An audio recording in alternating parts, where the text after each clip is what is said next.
Oh, I've never seen this book before. Let me take a look here. Who put this here?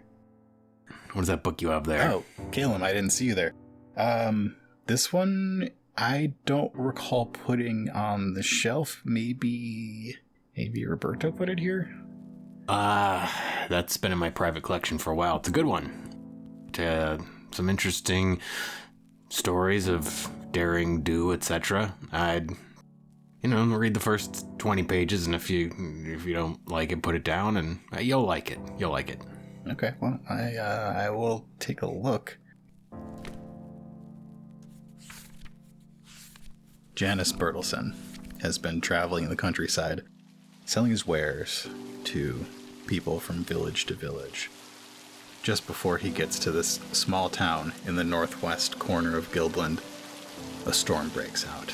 The first major storm of the fall. It's one of those storms that the wind is so strong, by the time it's over, the trees will probably not have any leaves anymore. The sky is black. Lightning crisscrosses between clouds. As he gets to this town, Doug, can you tell us what Janus looks like, what his cart looks like, and how he is trying to weather the storm as he travels these muddy roads? Mm-hmm. So Janus Bertelsen, he's a woader, kind of a mix of black and gray, kind of salt and pepper fur. He's a saltwater woader, so a little bit larger than his freshwater Counterparts, something like that, brethren. And he's got a big coat with a high collar. You know what? I think he's got to have a hat. He's got kind of a stovepipe hat. How's he keeping it from blowing away? He's got one hand firmly on that hat, one hand on the reins of his cart. He's got there's such thing as like a two-wheeled cart. It's got to be four-wheeled. I think it's got to be four-wheeled for him to keep his many wares and knickknacks of Bertelsen's best. Bertelsen's best is written on big cursive letters on the side of his cart that is dragged along by his trusty mule Bertram. And yeah, in a storm like this, he is doing everything he can to not lose his hat and stay not just dry, but I think the wind is whipping around so hard it's almost a little painful. You gotta hold your big collar over your face. As he goes through this town, all of the windows are shuttered, doors are closed, lights are off. The sun lamp in the center of town, the only thing that is currently shining. And normally he would be looking for the local inn to find a place to stay. As he passes the Noble Links, he sees the sign that he dreads: no vacancy. Crackerjacks, I was really looking forward to that. And Janus pushes on. Well, guess I'll find something down the road. He knows that the next town is a good 25 miles. It's going to be a long, wet journey. And as he leaves town, he gets about 20 minutes out of town. His wheels almost getting stuck in the mud once. Bartram struggling and slipping once or twice. He sees through the wind and rain up on a hill a manor with lights on. Big building. He looks at it. Lightning streaks across the sky behind it. Well, not the most welcoming of exteriors, but I'll bet it's warm and cozy on the inside. You have to let me in. He continues to a road that leads up the hill to this place, and there's an old guard shack that looks like it hasn't been used in a long time, with creeping vines going up the side of it, moss and ivy. He continues up the hill now, gravelly instead of instead of muddy, a welcome change in pace as Bartram finds his footing. You pass some hedges that look recently manicured. You pass an old well and make your way up the hill. As you get within sight of the front door, you see that it opens, pouring golden light out onto the wet stones. So the door is currently open? Yeah, somebody stands and slowly waves at you. Well, it's nice to be greeted, but not quite what I expected. They gesture, like come this way gesture. I'll follow just about anyone to get out of this weather. I think he's gonna park his cart in the most, I'm gonna do his best to park it so Bertram can stay a little dry, and maybe throw a animal skin over Bertram's back to keep him a little bit drier. The person who opened the door for you pops up their collar slowly, and you can see that they take a hat off a rack and put it on their head. They are short, stocky, heavy-built Dvergar. And as you pull your cart and Bartram up into the shelter of the side of this manor, he comes out, his collar up, and says, "Welcome. Please come in. I will take your beast back to the stables. Dry off by the fire. Nobody wants to be out in weather like this." No, one doesn't. Especially myself and Bertram here. The name's Janice Bertelson. Of Bertelson's Best. It's a pleasure to make your acquaintance. And who are you, and what is this place that Bertram and I have happened upon? A pleasure, Master Bertelson. You can call me Master? Norman. Norman, it's a pleasure to meet you. What fortuitous circumstances that you would be here tonight. Please, head inside the Black House. We have another guest, and I've prepared dinner. All right. Well, interesting. Fortuitous. The Black House, you say? Yes, that's right. Well, it's been a day since I've eaten, so happy to join you and whoever lives here for dinner. He takes Bartram's reins and leads him around the back of the house. Are you just going to head in? I think I'm just going to go in. He wants to get out of the rain. Yeah. It's quite wet. So you go into this place, and you can see the flickering light from a fireplace in the next room over. As you shake off the wetness, take off your jacket, you hang it up, you put your hat on the hat rack as well. And as you turn to look at the fireplace, this room with the fireplace, you can hear footsteps in there. And you turn, and Norman's right there. Please, this way. I'm gonna have to tie a bell around you. He leads you into this room with the fireplace, and you see an Ision there. She also looks like a traveler of some sort. Her clothing is a little bit more rough. You don't see any weapons on her, but looking at like her outfit, you can tell that she's got the equipment for a crossbow that you just don't see right now. She's got a vest, like leather traveling pants, and she's just sort of pacing the room, and she looks up. As you and Norman walk into this room, she looks up. The walls have numerous hunting trophies. You see deer, elk, some sort of large bovine creature, all with blank, glassy eyes reflecting the flickering flames of the fire. In the corners, cobwebs. Master Bertelson, this is Master Clerk.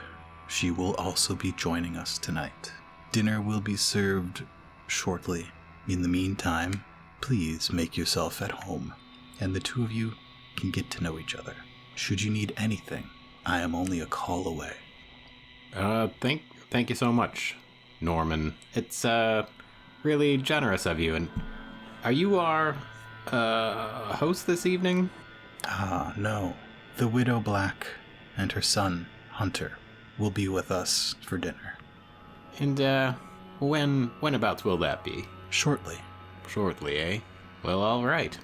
Silky, the Esion extends a hand. Silky, it's a pleasure to meet you. Janice Bertelson, owner and proprietor of Bertelson's Best. We sell all sorts of dry goods, wet goods, and everything in between. Nice to meet you. Mr. Bertelson, this place is something, isn't it? She looks at all the mounted heads on the wall. Yes, these heads are, well, a bit morbid for my tastes. I'd sooner take them down and knock some holes for some windows, let some light in. But, it is nice to be, warmed by a welcoming fire. It is. It's much better than being outside, especially on a night like tonight.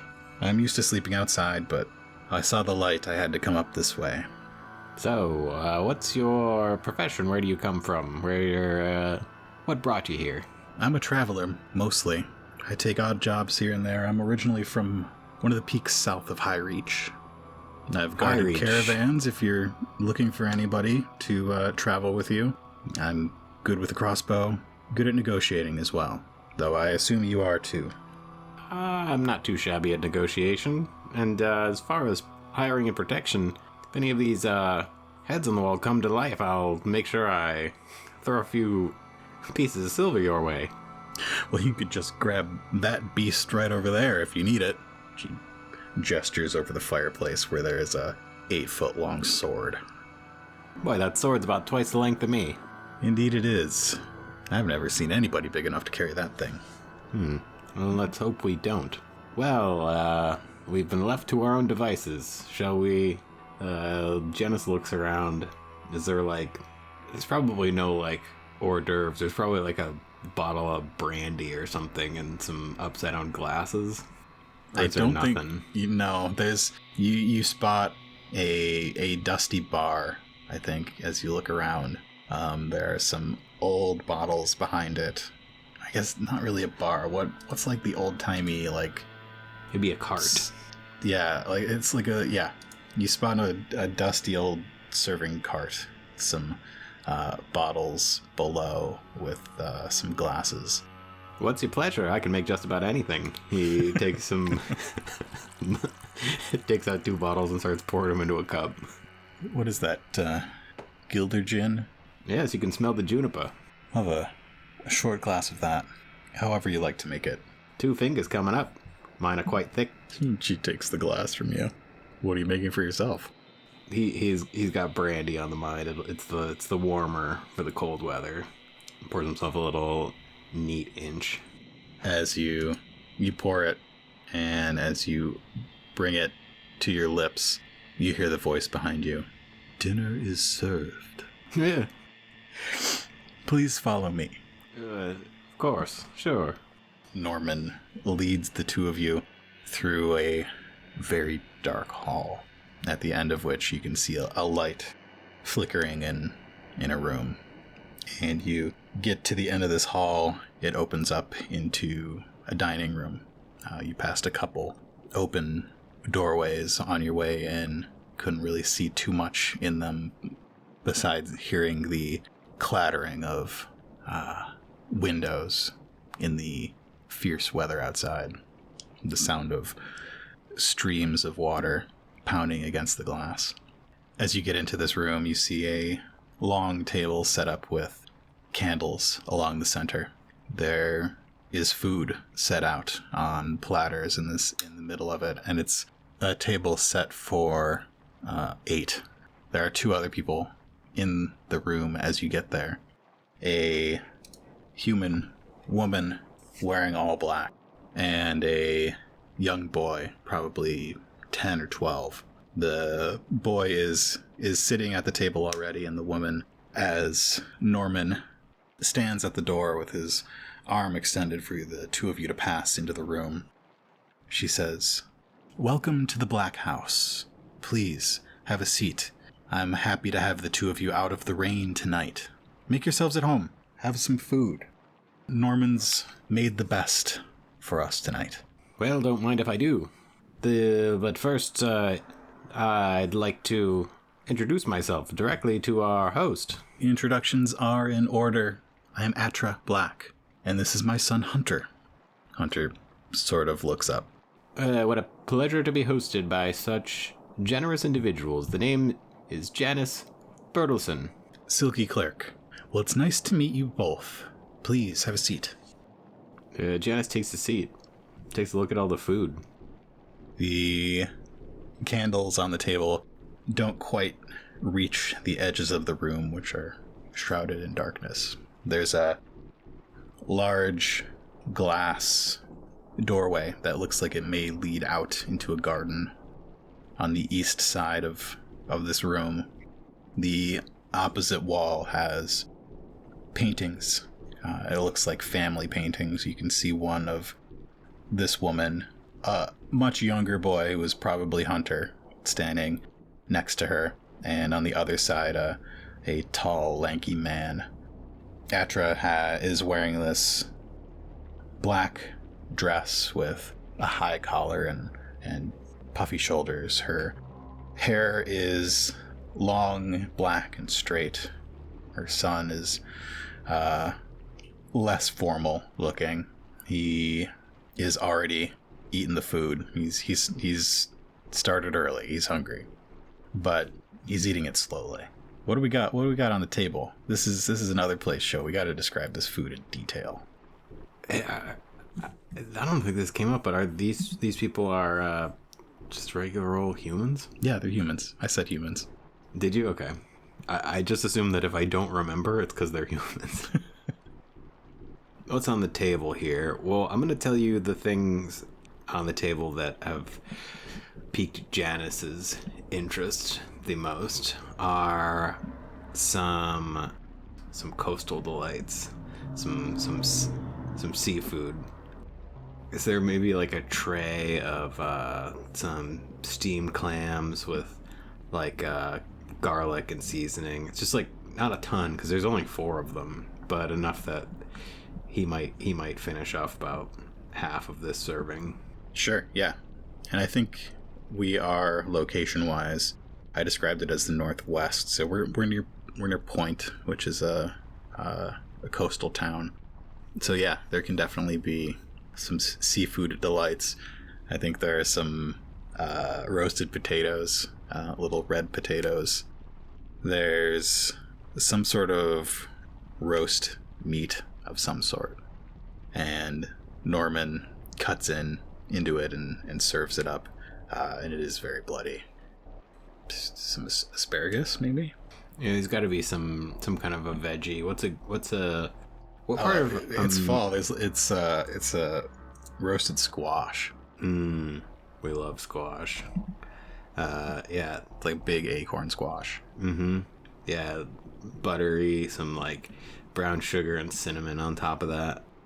Norman plates some food for you and says, "Please enjoy." Thanks, Norman. I will. And he disappears into the darkness at the edges of this room. You can just see the reflection of candlelight on his bronze skin, golden eyes. Well, thank you again for being such a generous host to Silky and I. Now, do you make it a custom of hosting weary travelers such as us, Miss Black? Weary travelers are always welcome. It has been a long time since any fresh voices have graced the halls of the Black House. Isn't that right, Hunter? It's nice to break the streak of silence here at Black Manor. How did you come about owning such a beautiful and interesting and warm, dry place as this? My late husband, Calobius Black, was a trader in the region. There are a great many mines around here of coal, and he traded, saw that coal moved up and down the coast. His family was in the business for generations, and this house was built 2 generations ago. No doubt you saw on the way in the the guard post that we no longer find necessary, gathering moss and dust out in front. One of these days it'll simply wash away from more dangerous times. The house now is only occupied by myself, Hunter, Norman, and a few beasts of burden that we still have from the old trading days. Sadly, my husband passed a few years ago, but we make do, don't we, Hunter? Mm-hmm. Very interesting. You may have noticed that I'm in the trading game myself, and I do believe I've heard of Colobius Black throughout my travels. If through trade or by name alone, and your reputation must precede you. Now what is it you trade, Mr. Bertelson? I'm so glad you asked. I trade a variety of antiques and antiquities, rare and common alike. And he opens up his, he's not even wearing his jacket, but just opens up his little vest. And he's got think about 10 little silvery golden dangly chain things with some glass, some real rare stones. Things like this, little trinkets, whatnot. Also all manner of potions, herbs, really anything that I can find and move. Are the things that Janice Bertelson sells real? I think like 1 in 20 has any kind of magical importance. What does he purport them to do? Just about anything. See, this one here does he like read the room mind and see what they like, what somebody is looking for, and that is what they do? Yes, and maybe he has like the slightest magical sensitivity, where him making up what it is by reading the room, there's a possibility he could be correct. Okay, he doesn't actually have any magic skills. No, he has no magic skills. This one here looks like a butterfly, and I think that's pretty neat. You show off some of your wares. What are you pulling out, and what are you saying it does? Just for example.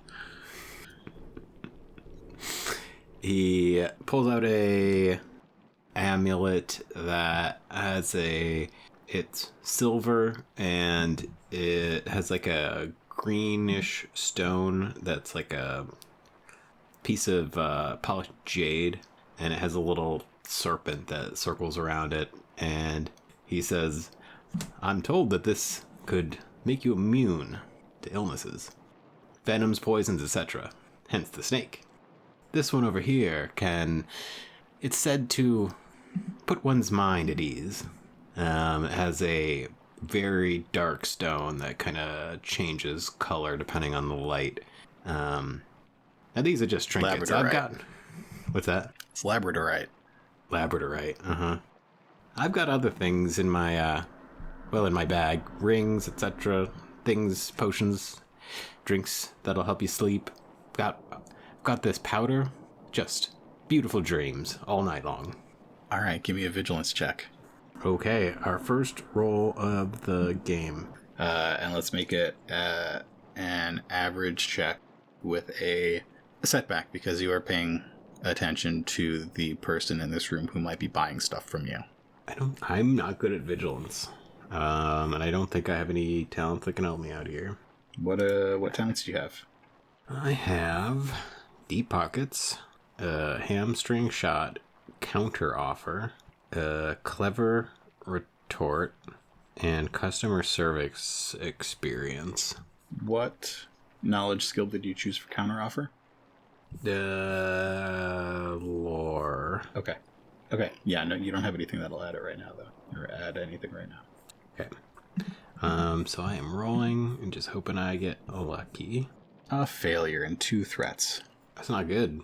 You talk about a powder that gives people sweet dreams. Mm-hmm. You don't see as Hunter looks up quickly as you say that. Dark circles under his eyes. Don't notice that because you are focused on Atra, doing your best sales pitch, not sales pitch. And your 2 threats are that she says, let's save the sales for the morning. let's just enjoy the food that we have right now. Hopefully tomorrow morning, the weather will be better, and we can take a look through what you have in your cart. Maybe we'll find something nice. Isn't that right, Hunter? Uh-huh. The rest of the conversation is pleasant, meaning it is not really about anything at all. And as the food is cleared from your plates and Norman takes those plates away, he brings out a dessert. It is a rich, dense cake with dark chocolate layers, and in between them a bright red fruit filling of some sort, like a fruit layer. Mm-hmm. And he cuts a piece for each of you. This is Norman's specialty. Chocolate, straight from the fields to the south of Hearth. A multi-fruit ganache, quite delicious. Please enjoy. And he hands a piece to each of you. Norman, this looks lovely. Thank you so much. Thank you. And he moves back into the dark corner with the cobwebs. There's a thunderclap outside. As the four of you finish up, Atra says, "Thank you for the lovely evening, Janice, Silky. Norman will show you to your rooms. They've been made up. I hope they're comfortable. We'll see you in the morning." Norman leads the two of you to your rooms. Silky goes into the first one and closes the door behind her. Norman opens a door to the next one. He's holding a candle. It's the only illumination down this hall, and with it he lights one on a small desk in this small room that he leads you into. It's got a decent looking bed, fresh linens, and a basin for washing your face, washing your fur. He points out where the restroom is down the hall and leaves you to your night. The rain pounds against the window outside, lightning still flashing, and you make yourself as comfortable as you can, being in a strange place. I guess Janice is probably used to be sleeping in strange places. Is there anything that Janice does to nightly routines, getting ready for bed? I think he's gonna, now that he is unwatched, at least as far as he knows, he's in a room. He's got his own room, right? Yeah. He will probably spend 10 minutes just doing a little appraising of any valuable object. Not to steal them, just to be like, oh, would you look at that? Nice molding. What is this, brass? Oh no, pewter. Beautiful. Yeah, it's just like a nice mirror on the desk with the basin. The single short candlestick in this room is pewter. It's finely crafted. Painting on the wall, a placid lake. Are there like spare jammies that he can get into? I think if you wanted to like root around, there's like a closet, and they might smell musty, but there might be like a dressing gown. Oh well, when in Gilder. Dresses in this long striped, like just a little too long for him. Yeah, he's like 5 feet tall. Is there a cap, a long cap? There's got to be a little stocking cap. Yeah, of course. His head might be a little bit big for it. He does have a big head. But he gets out of his traveling clothes and into this slightly more comfortable thing. And after appraising the room, settles down for bed. Yep. Okay. And despite the noise from the storm outside, the slight whistle of wind through the cracks in the window, he does end up falling asleep fairly quickly. And when he opens his eyes, it's still nighttime. The wind has stopped. It is very quiet in this space now. It's all dark, except for a little light coming through the window. And sitting at the foot of his bed is something dark. It's smaller than he is, maybe 2-3 feet tall. Its legs dangle over the edge, but they're long, and as he looks at it, it turns to face him.